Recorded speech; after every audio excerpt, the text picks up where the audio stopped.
সমাজের আমরা যারা দায়িত্বপ্রাপ্ত ছিলাম বা আছি তাদের জন্য একটা বিরাট আমি মনে করি পরাজয়। এই বাচ্চা তিনটা রেল লাইনের মধ্যেই নিজেদের আয়োজন একটা ছোট্ট টিনের চালার মধ্যে থাকে। এর বাবা ছেড়ে চলে গেছে, মা ছেড়ে চলে গেছে, কোনোদিন এদের খোঁজ রাখিনি।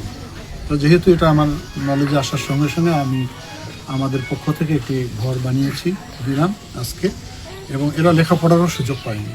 আমি এখানকার শিক্ষকের দায়িত্ব দিয়ে গেলাম যে তারা যেন স্কুলে যাতায়াত করে লেখাপড়া করে, লেখাপড়ার মধ্য দিয়ে ভবিষ্যতে যাতে কর্মসংস্থান করে দিতে পারি।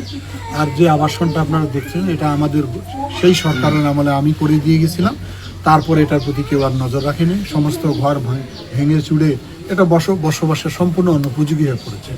আমি আশা করি আমি শীঘ্রই এটা কাজে হাত দিব যাতে করে সবাই ভালোভাবে বসবাস করতে পারে। এটার মধ্যে থাকলে তোমাদের নিরাপত্তার মধ্যে থাকবে, এরা সবাই দেখাশোনা করে, তাই না? তো তোমরা কি এটাতে থাকতে রাজি আছো? তো ঘর ঠিক করে দিছি আমি, আর ওই টিচারকে বলে গেলাম 2 বোন স্কুলে যাবো, ভালো করে পড়াশোনা করো, কাজ দিব, ভালো একটা বিয়ে দিয়ে দেবো ভবিষ্যৎ।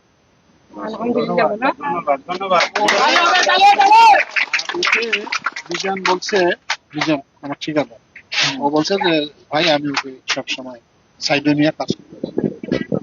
হ্যাঁ, তুমি তো কোনো লেখাপড়া করো, নাম টাম লিখতে পারো। চলো তোমাদের ঘরে ঢুকে। 3 ভাই বোনের জন্ম সনদও নাই, কিচ্ছু না। হ্যাঁ।